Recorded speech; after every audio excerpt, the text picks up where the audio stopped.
in London. Is St. Bartholomew the Great. It's one of the oldest church in England. It's beautiful. I am in the temple. I am in the part of the temple that is a small chapel for Saint Mary. I'm gonna show you. Yes, there is 3 different places in chapels in the church. Here is one of them. Well, I'm supposed to do one of the numbers of my my legacy videos, and I decided to do it here because it's when I arrived in London. It was a surprise. As I said before, my father didn't want me to come. My family asked me, begged me to go back if nothing was the way my ex-husband was telling me.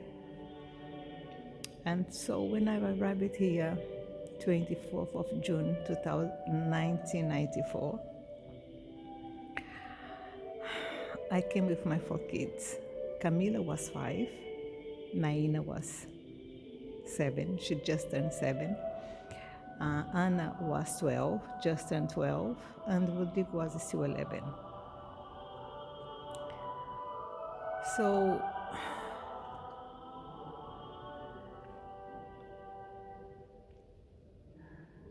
it was not the way he was saying it was, just putting that way. When I arrived in the Heathrow airport, it was all good. We went through very easily. They asked me some questions and, they made jokes with my kids. So, and then the first thing I noticed that we didn't went straight to the place where my kids and me and I will be staying.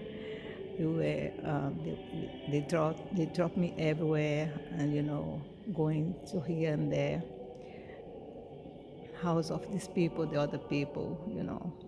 My kids were very tired because it was nearly 12 hours of traveling. And the first thing I noticed is the disrespect of our tiredness and my kids' tiredness.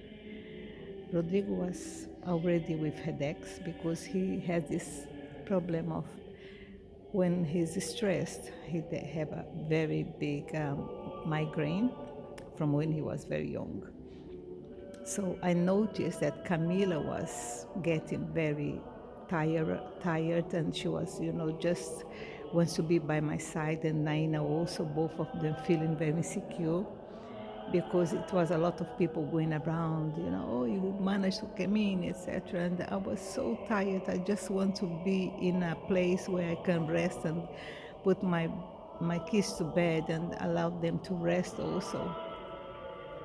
But everyone wants us to enjoy the moment, and we are not in mood of this one. We were tired. But anyway, we end up going about in the afternoon to the house where we were supposed to stay. And then I noticed that it was not everything the way I was expecting it to be. It was not our house. It was someone else's house that were in holiday, and then we stay in that house for 2 weeks. The only good thing is my friend is Aeneas, the one that was helping me, my friend for a long time. He said to me that he would come to visit me as soon as possible. So he came 1 week and a half after, we arrived here. So, and he noticed that everything was not the way Aveni said that it would be. But then he promised me, he said, look, if we stay here, it's better for you to stay here with the kids. If we stay here and found a bigger house, I will bring my son to stay with you. So he was here with his son. So he loved England. He was the same age as Anna. So both of them were 12, 13. I think he was 13. He was 1 year older. So he loved England. And then he said, yes, I will come to live here. So what you did is I said, okay, I'm going to try to stay, because my desire at that moment was to go back. When I noticed that nothing was the way I was expecting it to be. And he was not at all willing to make our marriage work. I noticed the first day I arrived here. So my father was right. But I was already here. And as Isanias told me to hang on, and try to manage to, to establish myself. He'll help me here financially. So it was what I did, but I stayed, and it was very hard. I cried a lot. You were jumping from one house to another for 2 months, and me and my 4 kids sleeping in one room. So at the end, the pastor of the English church that we were going, and I was already cleaning this church, he invited us to stay in his house when we didn't have anywhere to go. In one Sunday, after 2 months, I was with my 4 kids and my luggage in the church, English church, don't know where to go. And then this pastor came and said, okay, you stay in my house and I'm going to try to help you. So I went with my 4 kids to that house. He stayed 1 bedroom. He was married and he didn't have any kids. So they have 2 bedrooms in the apartment, so in the house, so you take one room and he stay in the other one. And the same week, one of my friends here, one of my new friends told me, Miriam, call this lady. And probably she's help you. And then when I called that lady, I didn't say anything. I just said hello. When I said hello, she said, woman, what are you crying? I gave you the face of a man. I gave you the strength of a man. Go on and fight your good fight. I will be with you. I will put in your hands this week. This week, he said, pay attention to my words. This week, I'm going to give you a key. And you're going to be starting your life here. So that's what's happening. So this pastor took me to one of the agencies, health services agency in London, nearby his house, in Canning Town. And the social service gave me the interview. And after the interview, they gave us a place to stay. It was a hostel where homeless people stays. So I was considered homeless with 4 kids. And then we went to that place. They gave us 2 bedrooms in the hotel, in this hostel. We stayed there for nearly 2 months. So the council then gave us a house to stay.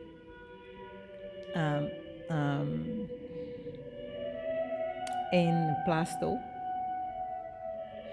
So we moved then to that house. We didn't have anything, just furniture in the house. Beds and sofa and cooker and a fridge. So all the rest you had, people were giving me, I received a lot of donations then. And we made that house home. I managed to make that home. It was not easy, yes. So for the kids were very difficult because we received that house in September, end of September, and I arrived in June. So end of September, I had that house. Uh, so they did it. It was so nice to see them. Oh, they were so happy in the house, and you make home that house. Um, Yes, it was very difficult. It was very difficult because it was cold house. It's very old house. Uh, it was not Victorian, but I don't know. It was not Victoria because the Victoria's house, as the white ones, that ones was previous from Victoria house. So Georgian house. It was a Georgian house. So it was nice. It was nice. We had some problems, me and my ex-husband, because he wants to put a lot of people inside the house. And but I was not willing to do it because I know my kids. They never adapt to this type of things, to live with too many people together. And Rodrigo always had a very short temper, so I knew you would have troubles. Actually, you had some troubles then. But then I said, okay, off everyone goes. I'm going to stay with my kids and I'm going to work hard to provide for everyone, but I don't need anyone in the house. So after that, I managed to receive some help from the government, like child benefit. When the child benefit arrived, they went back from when I arrived in England. So I received a very good amount of money. But then I discovered that the tickets that my ex-husband, sent to me was still not being paid. So I gave him the whole amount of that money. I kept just about £50. All the rest I gave to him to pay for my kids and my tickets. So I paid him. I paid him. I was not in debt with him about the tickets for us to come to England. So I managed that. I managed that with this money that the government gave me. So yes. So, and then after that, oh, Camila and I, suffered so much going to school. It was so cold because the school here runs in different time from Brazil. So in the winter was very cold, and we were not used to the winter. But anyway, you survived. You get used to everything anyway. So we stayed in that house for nearly 2 years. 1996, January of 1996, I received the house, the key of the permanent house where I stayed until today. So from 1996, I had a permanent house in England. Everyone was saying that was not possible, but God has his ways, and when he wants something, he does. He does work for us. So in the process of having that permanent house, everyone was saying that I was never going to be able to have this house. But then I said, look, if God wants to give me that house, the house will be mine. And at the day of the interview for this permanent house, I just said, God, put an angel to talk to me, put an angel to interview me in that place. I remember it was in Stratford still. It's not in Stratford anymore. Now it's nearby my house in Albert Place. It's different now, but in those days was interview was doing in Stratford, and I went there with my heart on my hand, on my heart in my hands, and the hands of God. And the guy that interviewed me was an Indian man, and he told me, he said, about 2 years ago, I was in a church in central London, and I saw you there with your 4 kids, 2 in each side of you. And I look at you, and I remember my own family when they arrived here. And he said, I'm gonna give you the house. Because in that day, I saw you, a very good lady, a work hard lady, and a good mother. And that's what I'm gonna give you the house. Everyone would never do it for you, but I'm gonna do it for you. And he gave me the house. God put an angel in there. It was a really angel. So God have his ways of working with us, and he always do. If in his ways, if it's his desire, if it's his plans to your life, he will do it. Everything that is supposed to happen happens in his way. And when they gave me the house, everyone didn't believe. When they come to the house, they said, how in earth did you manage that? And I said, it was not me.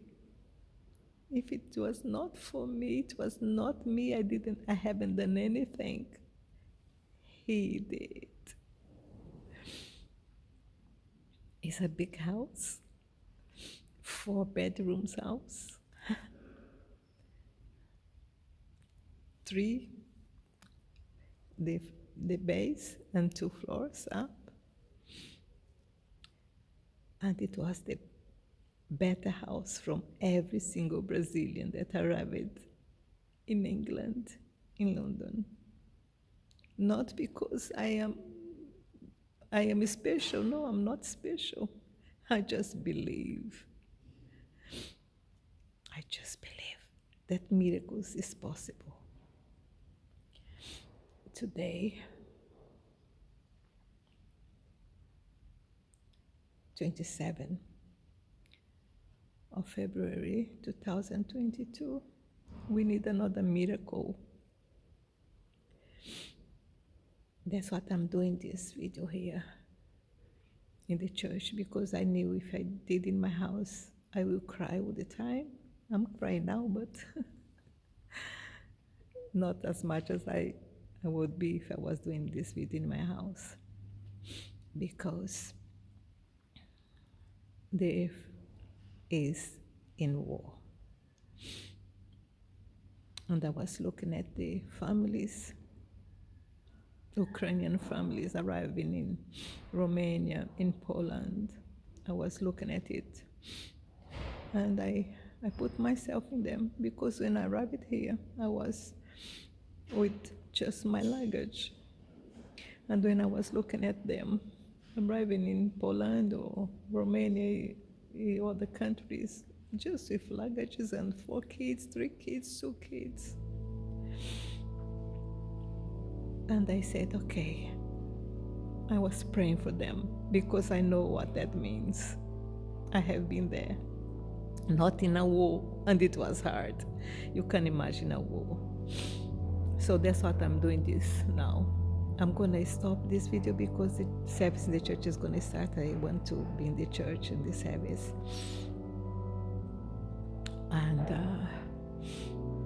but that it is my kids, my grandchildren. That's the way you arrived in England, and that's the miracles God gave us on those days. It was hard. Moving to that house was hard. It was winter and it was snowing the day you moved to the house. You didn't have any heat in the house, just electricity. I didn't have anything in the house. We just had mattress to sleep on top. We didn't have bed. We didn't have anything. And people were giving me everything. You didn't have carpet on the floor, nothing. I was doing it slowly. But I managed. Oh yes, I managed. If you see the house today, you'll never believe how it was when we arrived there. But your parents remember. Anna remembers, Rodrigo remembers, Camila remembers, and Naina remembers. Camila was always saying, and Naina also said, Mom, let's go back to the other house, the old house. This one is not good. And I told them, look, you are making that home. You are making that house a home. Just give me time. And 1 year later, the house was fantastic because of him. He's the one that will give me strength to make that house a home. So yes, we continued this London, because I have a lot to say about this time. Okay? Love bless you and keep you safe and me also. Bye-bye. I'm going to go to the services now.